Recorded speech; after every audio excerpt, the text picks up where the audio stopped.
या सिरीजमध्ये 3 वर्षानंतर गावी आलेला एक मुलाची गोष्ट आहे.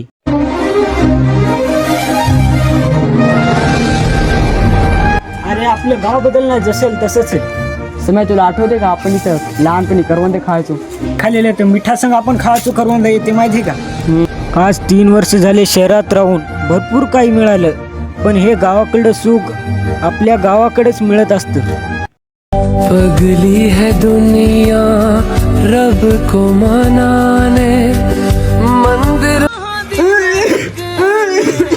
सम्या काय झालं, सम्या काय झालं. काय नाही की मला होतंय काय ना काय होतं. लय असं डोसकं बंद करायला. जहां की परवाह क्या. अरे काळ्या, तू 3 वर्षांना आला आणि तुला आता गाव आठवले का. शहरात लावून लय मोठा झाला गडी. विसरलं नाही. लय दिवसांनी गावाला आठवण नाही. मी आलो आता इथंच राहणार आहे. जरासं दवाखान्याची प्रॉब्लेम होती म्हणून आलो. हे कळ ना हे पोरग कोणाचं आहे. अरे सुरुशीचं पोरग आहे रे. कोणत्या सुरशेचं. लय सुरशे आहेत इथं. अरे ते आपल्या बाबा त्याचा नातू आहे रे. हा ते बाबा त्या का आपण लहानपण त्याला चिडवायची वजडी ते बाबा त्या का. अरे वा काय गडी हो, किती मोठा झाला. लहानपणी मी चका खेळायचो आणि तुम्ही मला घरी घालायचे. गाव बदललं पण मैत्री आणि विश्वास कधीच नाही बदलला.